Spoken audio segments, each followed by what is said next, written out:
Welcome back to the Abundant Culture Podcast, where business owners like you come to learn how to grow the valuation of their companies so they can sell in the future. On this show, you'll learn how to sell for top dollar and invest in profitable businesses around the country. Now, here are your hosts, Jazz and Joe.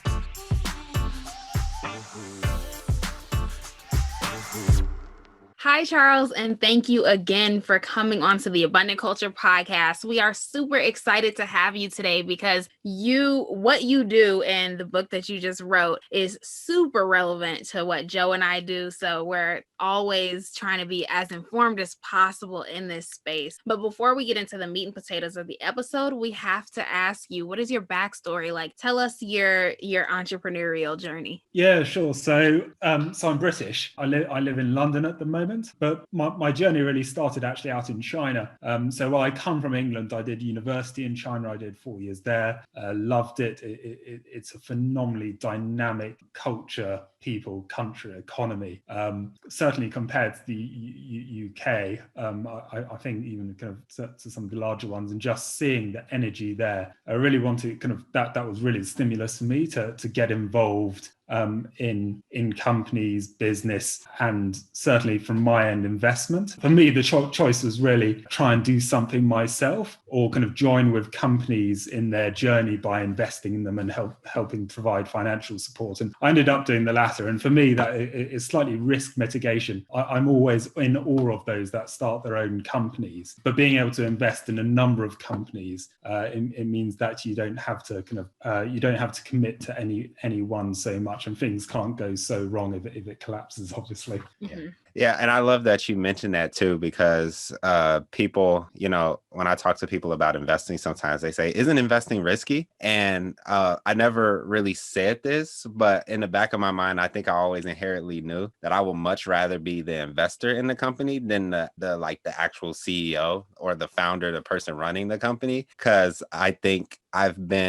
definitely, started my own, company and things of that nature. And I just look at that situation as it's very rewarding, but it's like, man, if I could just get the financial reward of this without having to do this work, I would much rather do that. So I totally agree with what you're saying. Mm-hmm. Yeah, you do sometimes feel a bit of a free rider on their experience.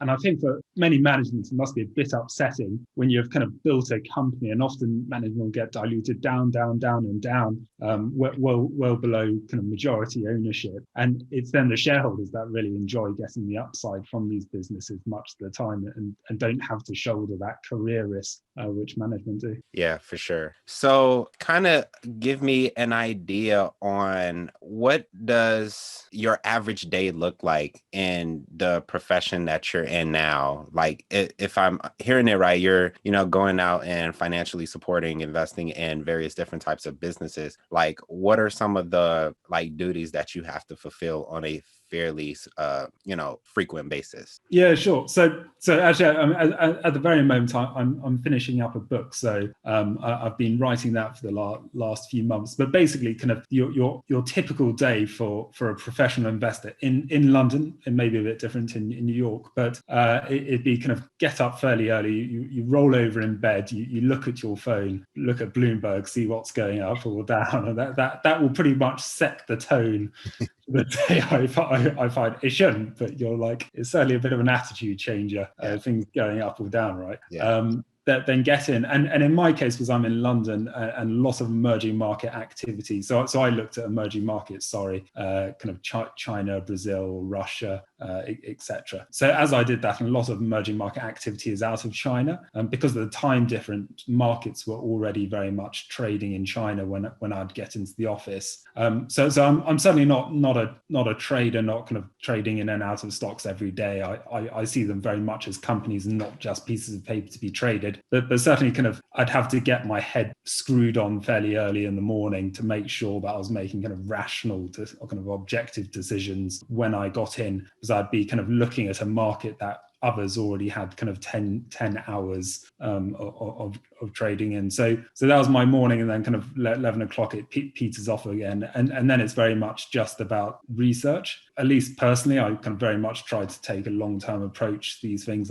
I like to invest in companies. I don't like to be wrong. And so kind of lots of fundamental research, lot of kind of kissing frogs, etc., before you find the right one. Yeah. So I have two questions. I'll ask first one first. The first question is, how did you tell me about that moment where you realized that you wanted to be an investor? Because at least most people that I know, it's not necessarily something that they grow up around, but it's one of those things like you'll find it. And for me, I knew as soon as I found out what investing really was, I knew that I wanted to do it and I knew I needed to be a part of it. So what was that moment like for you? For me, so for me, it actually came in university. So I did university in China, and I remember the day that it was announced that Google was going to stop operating in China, and there was a alternative Chinese search engine called Baidu. And I remember thinking, wow, Baidu is going to absolutely sweep up. It'll be an incredible investment. But the market's really clever and efficient. So I'm probably missing something, so I won't invest. And I remember just watching it kind of the years after just leap forward. And I thought, wow, that really wasn't in the price. That kind of the market's perhaps not that efficient on a short-term view. It may be efficient in the long term, but wow, there's certainly opportunities and quite considerable opportunities as well to profit from that. And I think especially in emerging markets where kind of perhaps your typical investor isn't as qualified as you perhaps find in developed markets, that there really are, in my view at least, some kind of outstanding opportunities to get it actively involved in investing in companies. Absolutely. And one of the things I'm really curious about is I heard you say the term emerging market. What's really the difference between a emerging market versus maybe, I don't know what the opposite of an emerging market would be, but kind of shed a little bit of light on that. Yeah, absolutely. So it used to be quite clear. I know it was a term that was kind of long time ago. The opposite of emerging is very simply, so basically you have developed markets, which are most developed countries, namely in Europe and Northern America. Then you have emerging markets. There was for a time, the major emerging markets, there was a kind of term coined called the BRICS. That stands for Brazil, Russia, India, China, and if you want to add an S onto it, perhaps South Africa. So those are the major emerging markets, but most people who invest in emerging markets will invest in over 20 countries. So you've got a lot of smaller countries like Turkey, Indonesia, Philippines, etc. Kind of very kind of high growth, really interesting countries that are also important to the asset class. And then you've actually got an asset class even below that, which is frontier economies. Those are kind of far riskier ones to some extent. So you'd be talking about Vietnam, Myanmar. A lot of the African countries are frontier economies as well, Kenya, Nigeria. So you can pick up some absolutely brilliant opportunities in those economies as well. If emerging markets in many cases are badly priced, frontier economies you can find kind of have some real pricing, more so have pricing errors and opportunities to profit as an investor. So could you expand on those ideas? Because honestly, I hardly ever hear anybody talk about the difference between a frontier market, emerging market. I literally just heard the term emerging market. I've never heard of some of those terms. And I forgot the term developing market because I live in America. So I have the privilege of just being in a developed market. So I don't really call it anything. I just, it's, companies in America. But yeah, the stock market. So you mentioned these three different types of markets that you have in the world. And one of the things I'm curious about is, I guess, is there kind of a difference in opportunity between all of these things, and which one do you prefer and why? Yeah, that's a great question. I mean, it's quite a gray line in terms of where the emerging markets are now. So you have countries like Taiwan and South Korea, for instance, in emerging markets, but these countries have per capita incomes ahead of plenty of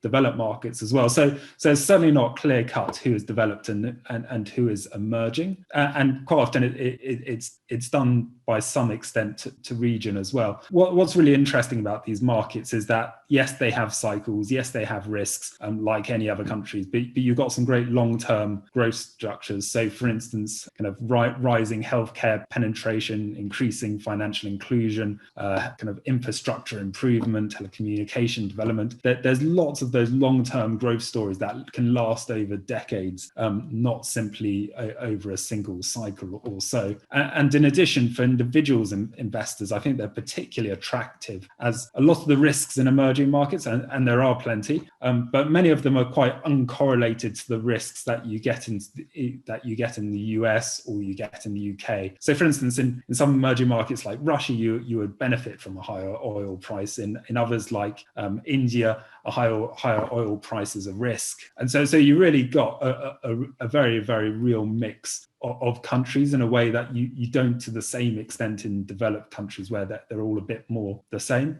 Emerging markets at the moment, if you look at the indexes, so like the MSCI World Index, I think it accounts for about 11-12% of the index. But if you look at in terms of the overall world population, I might have my figures wrong here, but I think it's about 75-80% of the like world's population. And that makes sense when you consider how many billions India and China have alone collectively, not to mention Russia, Brazil, and lots of those other kind of Indonesia, very populous countries as well.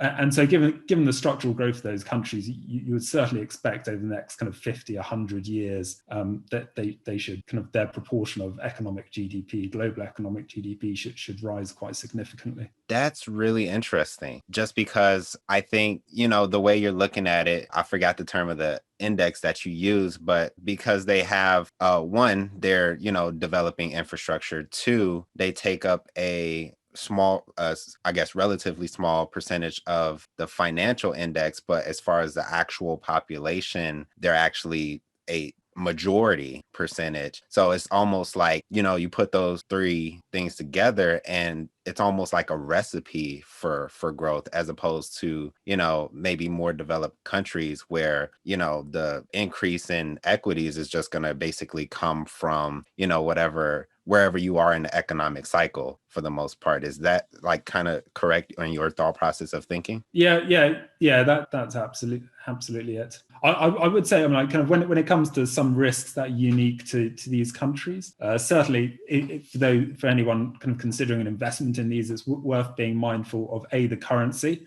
Some economies, Venezuela, etc., you can have a real rough ride on the currency, and sometimes what happens is what you gain on the equities you can lose on the currency, so your overall dollar return can be far less attractive as it would look at kind of at the outset. And the second one is governance.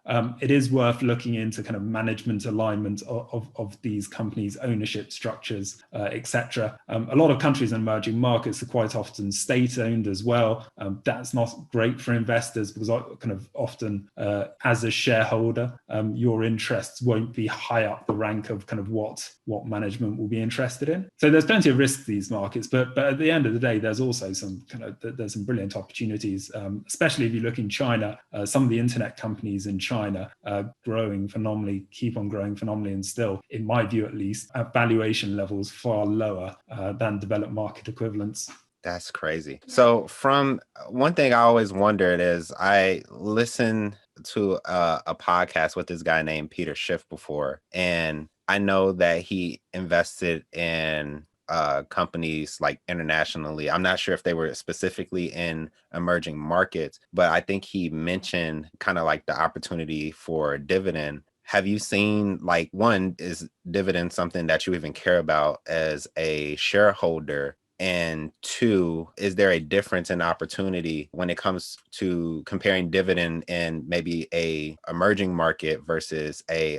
already developed market? Yeah, it's actually, I mean, that's at the moment kind of very current topic amongst emerging market investors. I'm certainly an investor that has a preference for a dividend, at least a high dividend payout. And in fact, the fund which I used to co-manage, the Jupiter Emerging and Frontier Investment Trust, a London listed investment trust, we had a dividend yield of about 4 or 5% most of the time. So there's actually kind of very good dividends in a lot of emerging markets. What you find though is that there's different cultures. You have to look at the capability of companies to be able to pay, but equally important, the willingness of management to pay. So some places like Korea, they loathe to give investors dividends. They always think that they can kind of, they find ways to waste it away basically a lot of the time.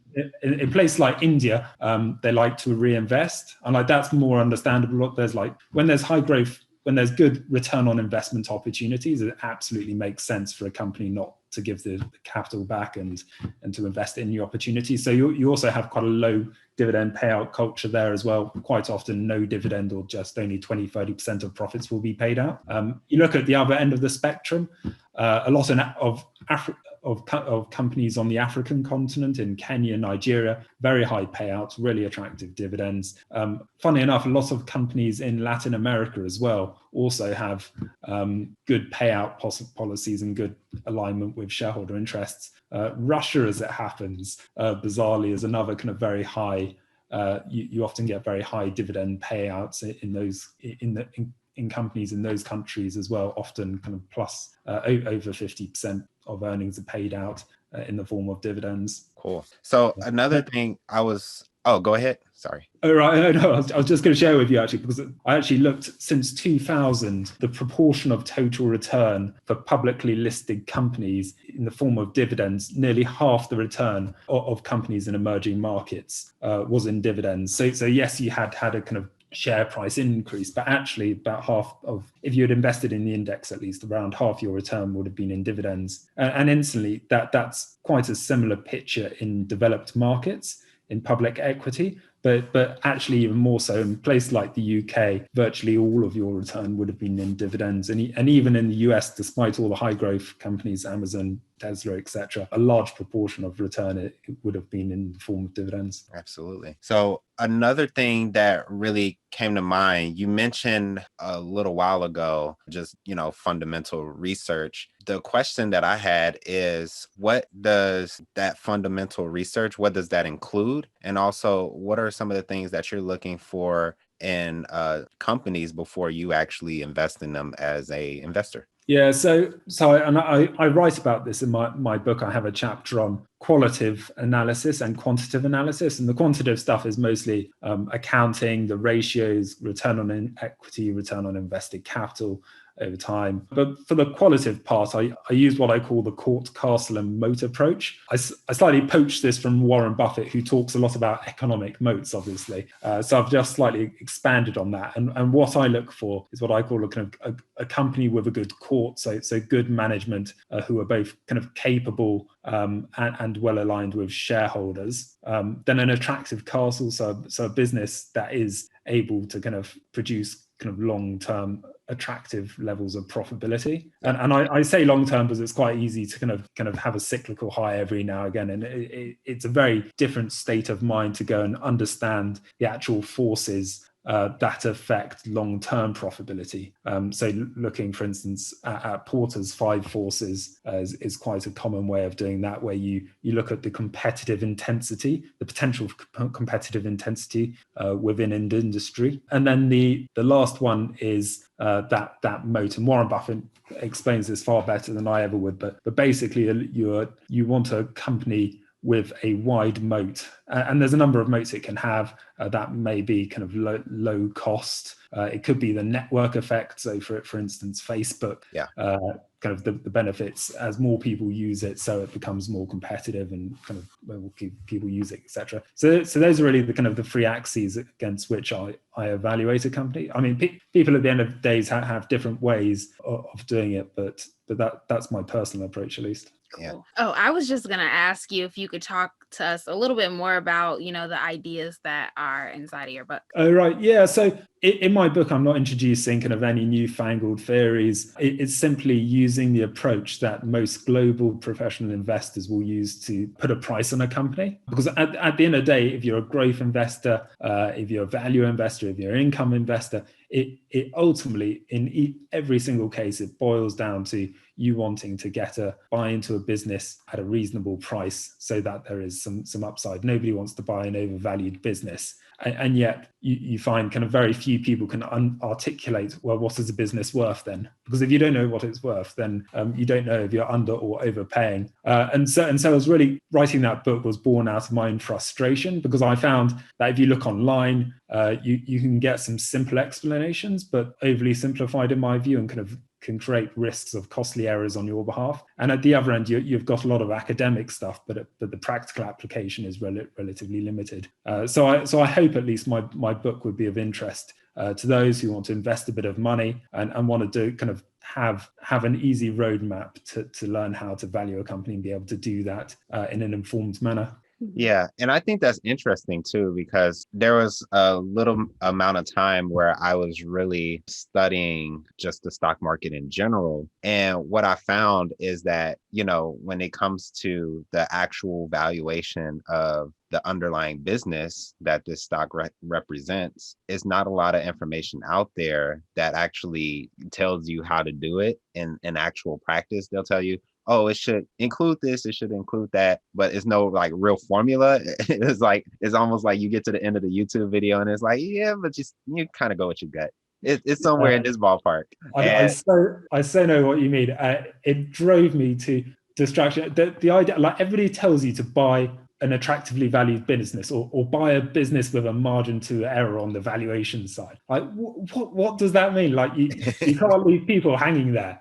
Right. And I've been through, there's so many books like that, and you're so right. And there's plenty of books that kind of wrap themselves up as valuation books, but then they just describe what a good business is. I mean, like, there's plenty of examples of good businesses that you can lose a lot of money on if they're overpriced. Sure. Like, you only need to go back to the tech bubble to go and see that. Yeah. And it's about, a lot of it's just about avoiding errors. And like, if you buy a good business, yeah, you'll probably make money over time, hopefully, but you can also lose a lot of money in the interim periods. And so just having a bit of a framework to know when you're putting yourself at risk, I think makes sense. And so hopefully I'll fill that gap that you explained, because likewise I find it so frustrating when people say buy a value, well, duh, and then don't tell you what that means. Yeah. If you don't diversify your investment portfolio, you could end up losing it all. But most business owners don't know how to diversify to mitigate those risks. That's why we created this resource for you. This passive investing guide is a must-have if you're planning to invest in businesses. Don't hesitate. If you have more than 25 grand liquid, then you can't afford not to take advantage of this resource. Download the 4 reasons why in 2021 you need small businesses in your portfolio now by going to www.abundantculture.co/guide. So when it comes to really, trying to figure out what's the price you should actually pay for this business, what are some of the metrics that actually go into the actual valuation of the actual price of the business? So for the book, I've split it up into 2 types of valuation that you can use. You can use relative valuation, which is based on the principle that similar businesses with similar outlooks and risk profiles should trade at similar valuations. And you don't need to have businesses of similar size either. You can standardize the valuation using ratio, much like in the same way if you're buying a property and there's a couple of other properties along the street, you can look at price per square foot. In the same way with ratios, you can look at the price per earnings or price per sales, or when Facebook brought WhatsApp, they used the price per user. There's lots of ways that you can standardize it and then apply that ratio to the business you want to value and come out with reasonable outputs. The second way I describe valuing companies is intrinsic valuation, and that's namely discounted cash flows. It gets a bit more complex here, and I do go through how to make a financial model and then how to do a discounted financial model. There's a bit of maths, not much, and nothing that's not explained. But the principle for that one is that a company is worth roughly what the cash flows that it will generate. And those are kind of discounted over time. So the idea being you would prefer to have $1 a day today than you would $1 in 5 years' time, simply because of the risk premium, etc. So those are the two main principles that I explain. And I also go through things like behavioral economics, so kind of things to watch out for, things that we're all, including myself, very exposed to in terms of kind of animal instincts, the kind of feed or feast nature of the market, etc. And also some kind of special cases. So for instance, leverage buyouts, mergers and acquisitions, and startup company valuation. Cool. That sounds so nice. So a question that I had for you a little while ago, you mentioned there are different types of investors. So could you go over that again and give us a little bit more detail into what each type of investor is and like what kind of things they invest in? Yeah, sure. So for public equity, at least, most people split investors up into either growth, quality or value investors. And all that simply, so if you're a value investor, say for instance, Warren Buffett would believe he's a bit more of a value investor. It's not buying the Tesla, it's not buying the Amazon, it's buying a company that's attractively valued. So maybe that means something boring, a utility or a railroad. But as you're buying it at an attractive value, it means that you will kind of benefit over the long term. And that's quite a different approach to somebody who wants to buy the highest quality company, who just wants to kind of buy into a business and sit on it and know that it won't go bust and won't have such a hardcore valuation discipline as Warren Buffett would have. And then the third type of investor that's normally put out there is the growth investor, and that's where the investor far prefers to have kind of high growth company. I mean, as I say, I often, although those terms are commonplace in the market, I don't like to apply them so much myself, because really, as far as I'm concerned, it boils down to, are you over or underpaying for a company? You can have a high growth company and still have it as a long-term value company. If you brought Amazon in 2005, when sales were very limited, it had no profit or profit prospects at all. Value investor wouldn't have touched it, but as it turns out, that would have been a phenomenal value opportunity, given its growth thereafter. So I'm always slightly hesitant about using those terms. Yeah, that makes sense, because every now and again they can be one and the same when it comes to certain companies. One of the things I wanted to get an idea about is, it seems like at least public equities, which is what we're talking about, stocks, a lot of times it seems like they just go everywhere. Like, for sometimes no apparent reason at all. But over the long term, do you see that these stocks actually follow the growth and the value of the underlying company, or can they be totally uncorrelated? Because I think there's been a lot of times in the past where, I don't know if you heard about the GameStop thing, but it's like, they had this huge surge in price, but it didn't seem like they had a huge surge in actual operations. So in your opinion, even though these things seem uncorrelated on the short end, for the long term, do you believe that for the most part they're always correlated? Yeah, my view is that like markets are long-term efficient, but and I think the term that's normally used is that in the short term they follow a random path. So it can be very unpredictable in the short term where markets go. I think, as John Maynard Keynes said, the market can remain solvent for longer than you can. The idea is that you could be very right about a company, but the irrationality of short-term markets means that you could be proven very wrong. And when I say long term, I really mean kind of 5 years or even sometimes 10 years and above. And it's difficult because it kind of, I think for a lot of industry professionals, you are tracked on your annual performance year on year. And so you can have awful performance one year, but actually be kind of fundamentally totally right. And maybe you'll be proven right in year 2 or 3, year 2, 3 or 4. But there's a phenomenal amount of pressure to be right every year. Which I don't think is very healthy, because it creates quite a short-term mentality rather than invest in the company.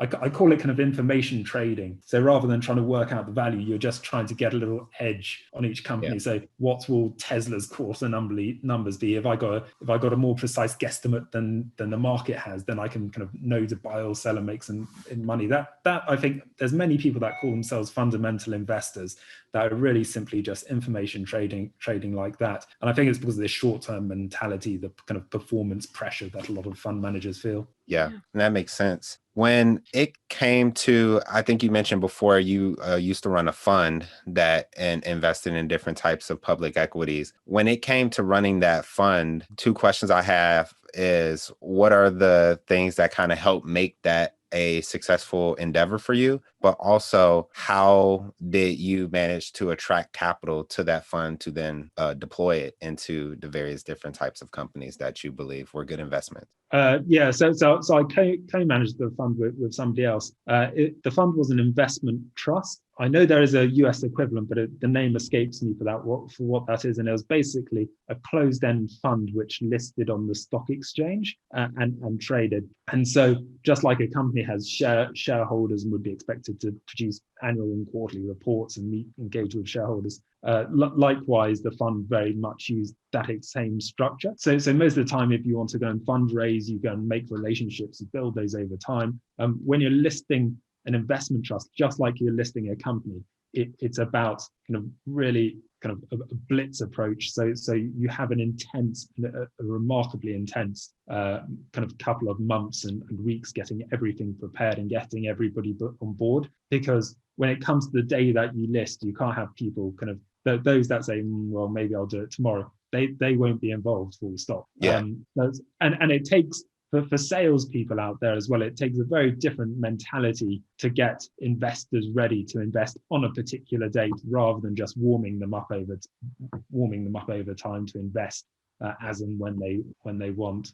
Mm-hmm. Yeah, that's a good point. So we went over a lot in this episode. Yeah. I think it was really, really interesting. It's something that we don't necessarily talk about a lot, but it's something that I've had an interest in the past. But you can't find too many people who are actually well-versed in speaking about, well, basically speaking on that subject matter for different small business owners who might just be looking to get a return on investment and might be considering investing in public equities. In your opinion, what's the number one takeaway that they should actually get from this podcast episode?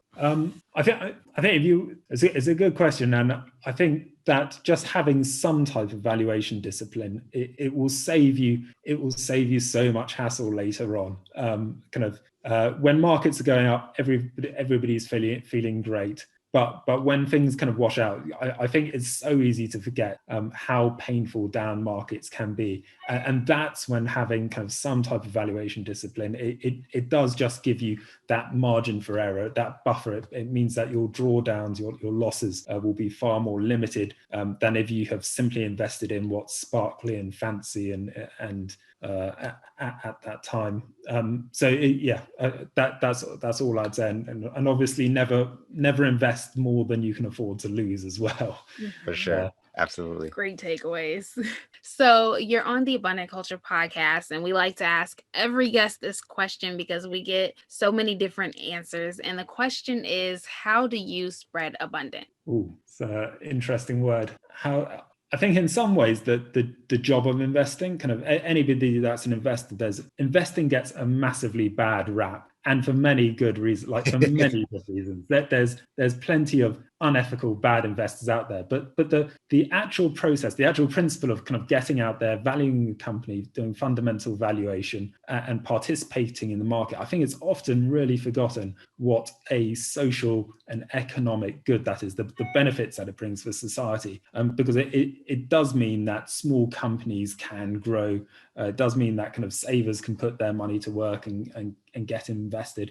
It does mean that it is a kind of pricing signal to the market. Where should resources be allocated? And I think kind of in all the noise of investing, that's often forgotten. And so for me, I said, what's my greatest source of abundance? Or how do you spread abundance? Yeah. Oh, right. So for me, although I'm in a very limited way and I'm a very small cog in that process, that does make me feel good that there is a kind of broader social and economic benefit. And I suppose you could say that is a form of spreading abundance, investing and taking a fundamental approach. Yeah, absolutely. Mm-hmm. Especially with your book. So right. I think that's another form that you spread abundance, because there's a lot of people who don't know this. There's a ton that you taught me. And I know I actually know more than the average person. So I'm pretty sure that there's so much that you can share with people through that book. So if somebody wants to, let's say, get your book, or they want to reach out to you because they want to interview you for their podcast, or for whatever reason, how would they actually get into contact with you? So my book, The Company Valuation Playbook, I hope that will be coming out in the next 2 weeks, just being formatted at the moment, at last. I'm just, the website for it will be the companyvaluationplaybook.com. If you want, just direct message me on LinkedIn. I'm on Facebook as well. So either of those work for me, and I'm typically quite quick at getting back to people as well. Awesome. Well, thank you again so much, Charles, for coming onto the podcast and giving us a wealth of knowledge, because I really learned so much. I was kind of just like a fly on the wall. I will let Joe ask all the questions and I'm just going to sit here and learn. So this was truly a great episode, and we really appreciate your time and you coming on. No, thanks so much, and great questions. Thank you. If you own a small business and you might be looking to sell, you could run into some major issues. Forbes estimates that 9 out of 10 businesses listed never actually sell. Why? Because there's only one way to sell. You need to do these 4 steps first. So if you want to be a part of the 10% of businesses that sell for profits, we've created a free checklist for you so you can sell without those hurdles that normally hold you back. Download the free checklist by visiting www.abundantculture.co/checklist.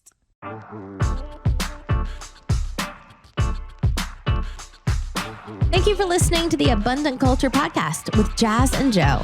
If you enjoyed this episode, make sure you subscribe, then leave an honest rating and review. And remember, we're ready to buy your business. So if you're ready to sell or passively invest in other small businesses, go to abundantculture.co for more information. We publish episodes every Friday, so we'll see you next week.